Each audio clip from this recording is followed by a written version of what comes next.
नमस्कार दोस्तों, आप सभी का हमारे YouTube चैनल जीत आर्टिक्स में स्वागत है। इस वीडियो में हम बजट 2024-25 से संबंधित सभी महत्वपूर्ण MCQ को देखेंगे जो कि आगामी परीक्षाओं के लिए बेहद इम्पोर्टेंट होंगे। तो आइए हम वीडियो को शुरू करते हैं और पहला प्रश्न लेते हैं। वर्ष 2024-25 के लिए अंतरिम बजट कब पारित किया गया? तो इसका सही आंसर है 1 फरवरी 2024 को अंतरिम बजट पारित किया गया था। और ये अंतरिम बजट जो था किसके द्वारा पारित किया गया? तो ये निर्मला सीतारमण के द्वारा पारित किया गया था। निर्मला सीतारमण के द्वारा पारित किया गया था। तो इस तरह से निर्मला सीतारमण के द्वारा 1 फरवरी 2024 को अंतरिम बजट पारित किया गया। अभी पूर्ण बजट जो पारित किया गया है 23 जुलाई 2024 को निर्मला सीतारमण के द्वारा ही पारित किया गया है। तो इस तरह से देखा जाए तो निर्मला सीतारमण ने अभी तक 7 बजट पारित किया है, जिसमें से 6 जो बजट हैं पूर्णकालिक हैं और 1 बजट जो है अंतरिम बजट है। ये अंतरिम बजट क्या होता है? तो अंतरिम बजट जो होता है कोई भी सरकार अपने कार्यकाल के अंतिम वर्ष में इसको पारित करती है, या कह सकते हैं कि आम चुनाव से पहले यानी लोकसभा चुनाव से पहले अंतरिम बजट को सरकार के द्वारा पारित कराया जाता है। तो इसको याद रखिएगा, अंतरिम बजट कब पारित किया जाता है? तो किसी सरकार के अपने कार्यकाल के अंतिम वर्ष में पारित कराया जाता है, या लोकसभा चुनाव से पहले या आम चुनाव से पहले इसको पारित कराया जाता है। तो निर्मला सीतारमण के द्वारा अभी तक 7 बजट को पारित किया गया है, जिसमें से 6 पूर्णकालिक हैं और 1 है अंशकालिक बजट है।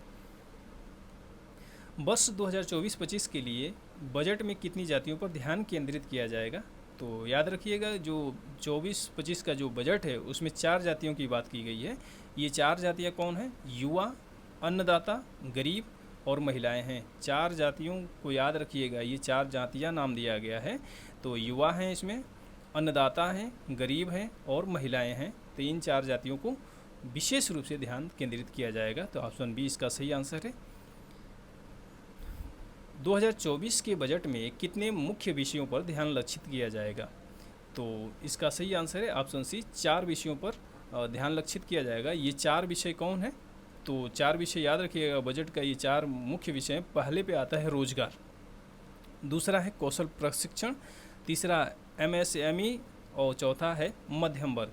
तो इन 4 विषयों पर मुख्य रूप से ध्यान लक्षित किया जाएगा। और फर्स्ट प्रायोरिटी यानी पहला विषय कौन सा होगा? तो रोजगार है। प्रधानमंत्री गरीब कल्याण अन्न योजना को कितने वर्षों के लिए बढ़ा दिया गया है? तो इसका सही आंसर है ऑप्शन डी, 5 वर्षों के लिए प्रधानमंत्री गरीब कल्याण अन्न योजना को बढ़ा दिया गया है। जो प्रधानमंत्री गरीब कल्याण अन्न योजना है इसकी शुरुआत हुई थी अप्रैल 2020 में। इसको भी याद रखिएगा, अप्रैल 2020 में इस योजना को शुरू किया गया था और इसको हाल ही में 5 साल के लिए एक्सटेंड कर दिया गया है। बजट 2024-25 में कितनी प्राथमिकताएं तय की गई हैं? तो इसका सही आंसर है ऑप्शन डी, 9 प्राथमिकताएं तय की गई हैं। और ये कौन कौन सी 9 प्राथमिकताएं हैं? तो पहली जो प्राथमिकता है कृषि में उत्पादकता और अनुकूलनीयता है। पहली प्राथमिकता क्या है? कृषि में उत्पादकता और अनुकूलनीयता है। जो दूसरी प्राथमिकता है रोजगार और कौशल प्रशिक्षण है। तीसरी जो है समावेशी मानव संसाधन विकास और सामाजिक न्याय है। जबकि जो चौथी है वो है विनिर्माण और सेवाएं हैं। 5वीं प्राथमिकता है शहरी विकास, जबकि 6वीं ऊर्जा सुरक्षा है। और 7वीं प्राथमिकता अवसंरचना है। और 8वीं जो है नव प्रवर्तन अनुसंधान और विकास है। और जो 9वीं प्राथमिकता है वो है अगली पीढ़ी के सुधार। तो इस तरह से जो बजट 2024-25 है उसमें कुल 9 प्राथमिकताएं तय की गई हैं। और इसको याद रखिएगा। बजट 2024-25 में कितने जैव अनुसंधान केंद्र की स्थापना की बात की गई है? तो इसका सही आंसर है, इसमें कहा गया है कि 10,000 आवश्यकता आधारित जैव आदान अनुसंधान केंद्र स्थापित किए जाएंगे। तो इसका सही आंसर है ऑप्शन डी, 10,000 जैव आदान अनुसंधान केंद्र स्थापित किए जाएंगे।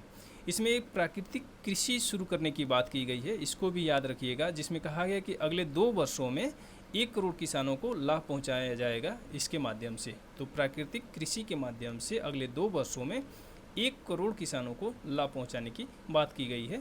और जैव अनुसंधान संस्थान के 10,000 संख्या है, इसकी 10,000 की संख्या में स्थापना किया जाएगा, इसको भी याद रखिएगा। मुद्रा योजना के तहत तरुण श्रेणी में ऋण सीमा को वर्तमान 10 लाख से बढ़ाकर कितना कर दिया गया है। तो जो मुद्रा योजना है, मुद्रा योजना के तहत 3 ऋण श्रेणियाँ तय की गई थी। एक थी जो शिशु थी, और जो दूसरी थी किशोर थी, और तीसरी जो है तरुण है। तो मुद्रा योजना के तहत 3 ऋण श्रेणियाँ तय की गई, शिशु, किशोर और तरुण। जो शिशु है उसके लिए ऋण है 50,000 रुपये का ऋण दिया जाता है, जबकि किशोर के लिए 50,000 से लेकर 5 लाख तक का प्रावधान किया गया है। तो 5 लाख तक का प्रावधान किया गया है किशोर में, और शिशु में 50,000 तक की बात की गई है। और जो तरुण में बात किया गया था 5 लाख से लेकर 10 लाख तक की बात की गई थी मुद्रा योजना के तहत। तो इन 3 श्रेणियों को रखा गया था। अभी हाल ही में बजट जो 2024-25 का पारित किया गया, उसमें तरुण श्रेणी की जो लिमिटेशन है 10 लाख की, उसको बढ़ाकर अब 20 लाख कर दिया गया है। 10 लाख से बढ़ाकर कितना कर दिया गया है, 20 लाख कर दिया गया है। तो इसका ऑप्शन सी सही है, तो 20 लाख कर दिया गया है। अगर पूछा जाए कि मुद्रा योजना की शुरुआत कब की गई थी, तो इसको भी याद रखिएगा। मुद्रा योजना की शुरुआत की गई थी 8 अप्रैल 2015 को की गई थी। 8 अप्रैल 2015 को मुद्रा योजना की शुरुआत की गई थी। बजट 2024-25 में पीएम पैकेज के तहत कितनी योजनाओं को शामिल किया गया है। तो इसका सही आंसर है ऑप्शन सी, 5 योजनाओं को शामिल किया गया है। ये कौन कौन सी योजनाएं हैं एक बार देखते हैं।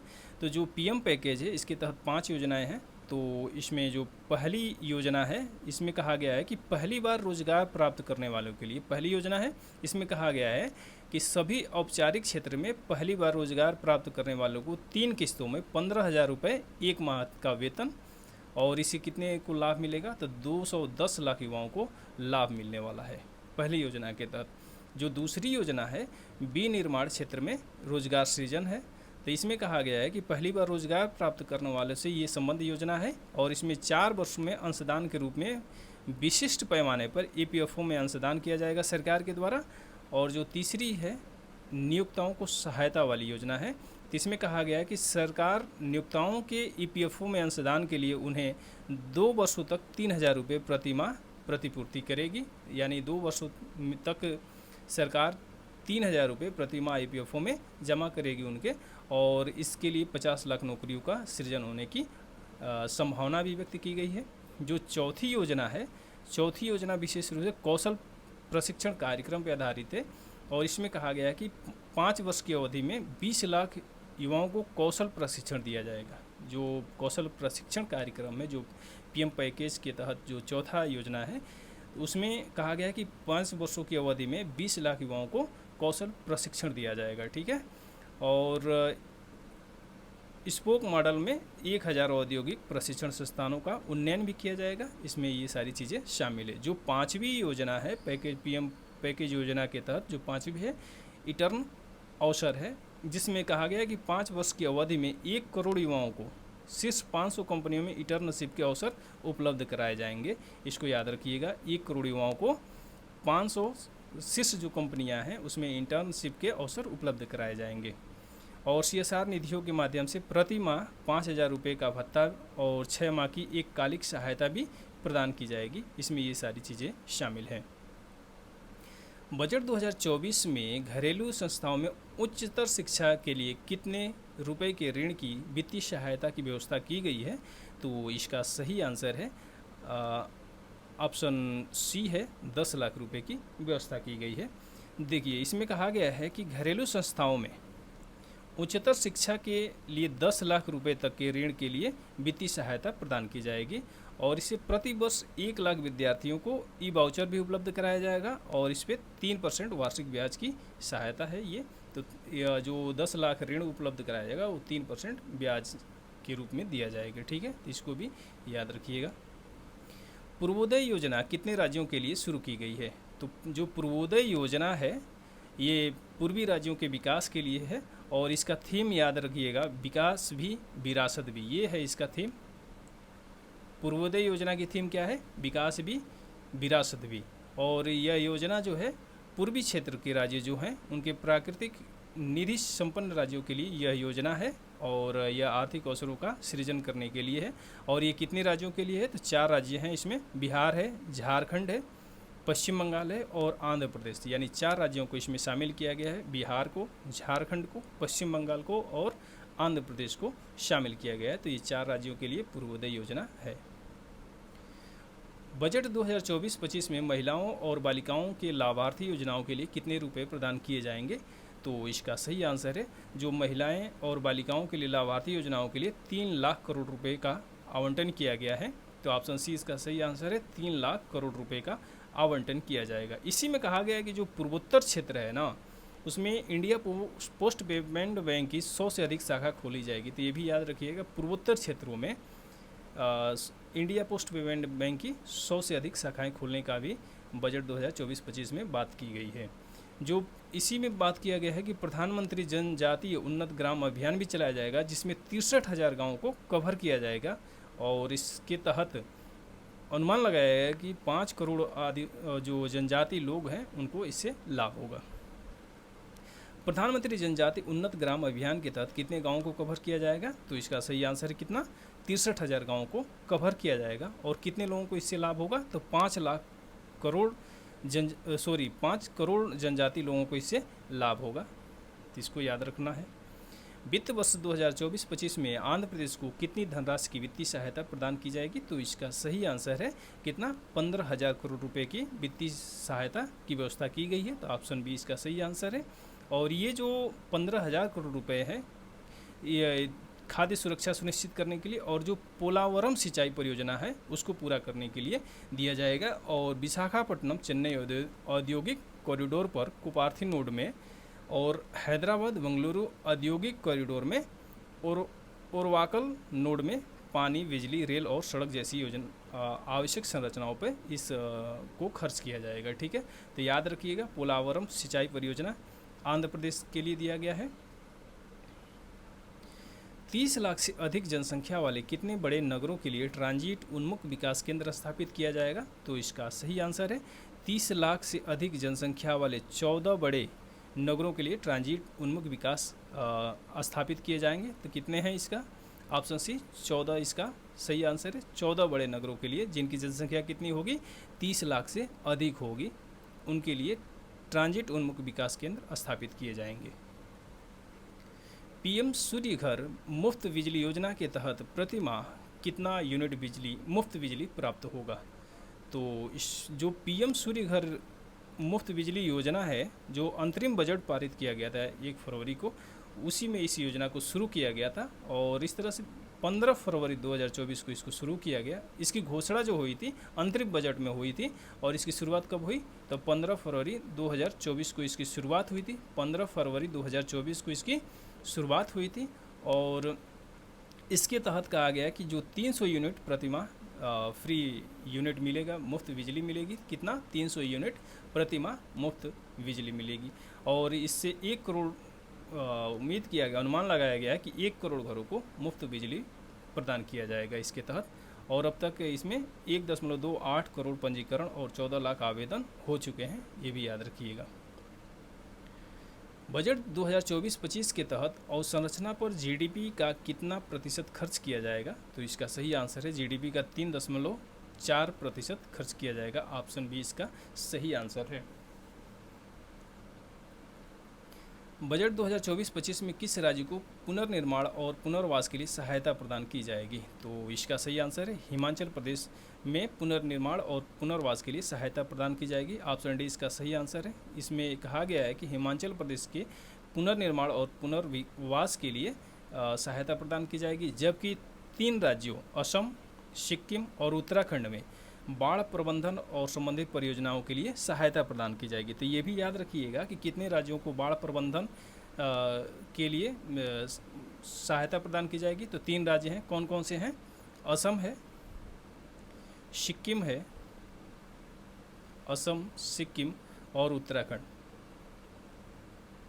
3 राज्यों को बाढ़ प्रबंधन और संबंधित परियोजनाओं के लिए सहायता प्रदान की जाएगी, जबकि हिमाचल प्रदेश को पुनर्निर्माण और पुनर्वास के लिए सहायता प्रदान किया जाएगा। विष्णुपद मंदिर कॉरिडोर का विकास किस राज्य में किया जाएगा? तो विष्णुपद पद जो मंदिर कॉरिडोर है इसका विकास कहाँ पे किया जाएगा, तो ये बिहार में किया जाएगा, गया में इसका विकास किया जाएगा। तो इसका सही आंसर है ऑप्शन ए, बिहार में किया जाएगा। इसके साथ साथ महाबोधि मंदिर कॉरिडोर का भी विकास किया जाएगा, तो इसको भी याद रखिएगा। अंतरिक्ष अर्थव्यवस्था के लिए कितने करोड़ रुपए का एक वेंचर कैपिटल फंड बनाया जाएगा, तो 2024-25 के बजट में जो अंतरिक्ष अर्थव्यवस्था के लिए 1000 करोड़ रुपए का वेंचर कैपिटल फंड बनाया जाना तय किया गया है। तो इसको याद रखिएगा, ऑप्शन बी इसका सही आंसर है। 1000 करोड़ रुपए का वेंचर कैपिटल फंड बनाया जाएगा, किसके लिए, अंतरिक्ष अर्थव्यवस्था के लिए बनाया जाएगा।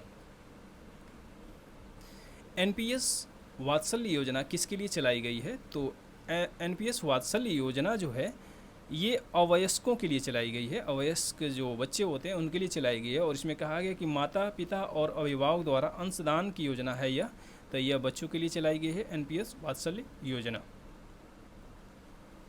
वित्त वर्ष 2023-24 में भारत की विकास दर कितने प्रतिशत रही, तो इसका सही आंसर है जो 23-24 का भारत का विकास दर था 8.2% था, तो इसको याद रखिएगा, ऑप्शन सी सही है, 8.2% रही। वर्ष 2023 में भारत में मुद्रास्फीति की दर कितनी प्रतिशत थी, तो मुद्रास्फीति की दर जो 2023 में 5.4% थी, ऑप्शन डी इसका सही आंसर है। निम्न में से किस कर को समाप्त करने की घोषणा की गई है, तो इसका सही आंसर है ऑप्शन ए, एंजल टैक्स को समाप्त किया गया है, तो इसको याद रखिएगा, इसमें केवल 2 ही ऑप्शन। चलिए तो कोई, ऑप्शन ए इसका सही आंसर है, एंजल टैक्स को समाप्त करने की घोषणा की गई है। एंजल टैक्स जो है उसको समाप्त करने की बात की गई है, तो इसका सही आंसर है ऑप्शन ए। और इसके साथ ये भी कहा गया है कि जो विदेशी कंपनियों पर जो कारपोरेट टैक्स लगता था उसकी रेट को भी कम कर दिया गया है, 40% से अब घटाकर अब इसको कितना कर दिया गया है, अब इसको 35% कर दिया गया है। वर्ष 2024-25 में कितने रुपए की धनराशि को कर मुक्त रखा गया है, तो देखिए यहाँ पे टैक्स स्लैब जो है तो 3 लाख रुपए तक की धनराशि को शून्य टैक्स घोषित किया गया, यानी टैक्स फ्री रखा गया 3 लाख रुपए तक की धनराशि को, जबकि 3 लाख रुपए से 7 लाख रुपए तक की धनराशि पर 3 लाख रुपए से 7 लाख रुपए तक की धनराशि पर 5% टैक्स देना होगा, जबकि 7 लाख से 10 लाख रुपए की धनराशि पे 10% टैक्स, और 10 से 12 लाख की धनराशि पे 15% है, और 12 लाख से 15 लाख की धनराशि पे जो है 20% टैक्स है, और 15 लाख से ऊपर की धनराशि पे 30% टैक्स देना तय किया गया है, जो बजट 2024-25 का है उसमें ये टैक्स स्लैब निर्धारित किया गया है। तो इसका सही आंसर कौन सा है, 3 लाख रुपए की धनराशि शून्य टैक्स है। भारत सरकार को रुपए की सर्वाधिक प्राप्ति होती है, तो ये कहाँ से होती है, सबसे ज़्यादा रुपए कहाँ से आता है भारत सरकार के पास, तो याद रखिएगा ऑप्शन ए, उधारी और अन्य देयताओं से भारत सरकार के पास सबसे ज़्यादा पैसा आता है। एक बार इसको हम देखते हैं कि रुपए सबसे ज़्यादा कहाँ से आता है, तो भारत सरकार के पास सबसे ज़्यादा रुपए आता है, 27% रुपये आता है, उधारी और अन्य देयताएँ से आता है 27%। यानी हम कहें कि अगर 100 रुपये भारत सरकार के पास आ रहा है तो उसमें से 27 रुपये जो होता है उधारी का होता है, और उसमें से 19 जो रुपए होता है वो आयकर से आता है, टैक्स से आता है 19 रुपये, और उधारी से 27 रुपये आता है, जबकि 18 रुपये जो होता है जीएसटी से आता है, और 17 रुपये जो होता है निगम टैक्स से आता है, तो इसको भी याद रखिएगा। और केंद्रीय उत्पाद शुल्क से आता है सिर्फ 5% आता है, और कर भिन्न प्राप्तियों से 9% यानी 9 रुपये आता है, 100 रुपये में से 9 रुपये जो आता है कर भिन्न प्राप्तियों से आता है। इसी तरह से अगर देखा जाए कि भारत सरकार का जो रुपये होता है खर्च कहाँ पे होता है, तो सबसे ज़्यादा खर्च कहाँ पे होता है, तो याद रखिएगा 21% खर्च होता है, यानी 100 रुपये में से 21 रुपये कहाँ पे खर्च होता है, तो करों एवं शुल्कों में राज्य का जो हिस्सा होता है उसमें 21 रुपये चला जाता है भारत सरकार का, तो इसको याद रखना है। उसके बाद 19 रुपये ब्याज भुगतान में चला जाता है, 19 रुपये ब्याज भुगतान में, यानी कहने का मतलब अगर 100 रुपये है भारत सरकार खर्च करती है तो 21 रुपये राज्यों के हिस्से में चला जाता है, और जो 19 रुपये होता है ब्याज भुगतान में चला जाता है। उसके बाद जो 16 रुपये है, 16 रुपये केंद्रीय क्षेत्र की स्कीमों के लिए चला जाता है, 16 रुपये है उस पर खर्च होता है, और अन्य व्यय में 9% यानी 9 रुपये खर्च होता है, तो इसको याद रखना है। बजट 2024-25 में सर्वाधिक धनराशि किस क्षेत्र को आवंटित की गई, तो इसका सही आंसर है ऑप्शन ए, रक्षा क्षेत्र को सर्वाधिक धनराशि आवंटित की गई थी। एक बार हम लोग देखते हैं इसको कि रक्षा क्षेत्र को कितना दिया गया है, तो 4.54 लाख करोड़ रुपए आवंटित किया गया है, यानी 4,54,773 करोड़ रुपए आवंटित किए गए हैं रक्षा क्षेत्र को। सर्वाधिक धनराशि दी गई है रक्षा क्षेत्र को। दूसरे नंबर पे है ग्रामीण विकास, इसको 2,65,808 करोड़ रुपए दिए गए हैं। और कृषि एवं संबंध कार्यकलाप के लिए 1,51,851 करोड़ रुपए आवंटित किए गए हैं कृषि एवं संबंध कार्यकलाप के लिए। गृह के लिए दिया गया है 1,50,983 करोड़ रुपए, जबकि शिक्षा को 1,25,638 करोड़ रुपए आवंटित किए गए हैं बजट 2024-25 में। इसी तरह सूचना प्रौद्योगिकी एवं दूरसंचार के लिए 1,16,342 करोड़ रुपए आवंटित किए गए हैं और स्वास्थ्य के लिए 89,287 करोड़ रुपए आवंटित किए गए हैं। ऊर्जा क्षेत्र के लिए 68,769 करोड़ रुपए आवंटित किए गए हैं, जबकि समाज कल्याण के लिए 56,501 करोड़ रुपए आवंटित किए गए हैं और वाणिज्य और उद्योग के लिए 47,559 करोड़ रुपए आवंटित किए गए हैं। तो ये डेटा भी महत्वपूर्ण है, विशेष करके यूपी और बिहार के एग्ज़ाम में ये डेटा भी पूछ लिया जाता है, तो एक बार ज़रूर आप लोग डेटा को भी याद रखिएगा। बजट 2024-25 में मनरेगा के लिए कितनी धनराशि आवंटित की गई है, तो इसका सही आंसर है ऑप्शन बी, 86,000 करोड़ रुपए का आवंटन किया गया है मनरेगा के लिए।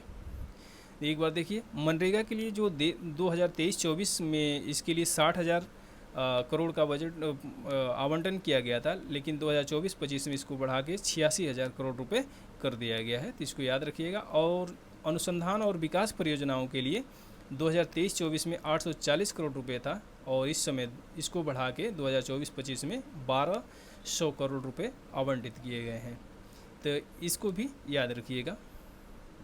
ब्रिटिश भारत का पहला बजट कब पेश किया गया, तो इसका सही आंसर है ऑप्शन ए, 1860 में पेश किया गया था, इसको याद रखिएगा। और 1860 में किसके द्वारा पेश किया गया था, तो जेम्स विल्सन के द्वारा पेश किया गया था। जेम्स विल्सन के द्वारा पेश किया गया था, ब्रिटिश भारत का पहला बजट पेश किया गया था।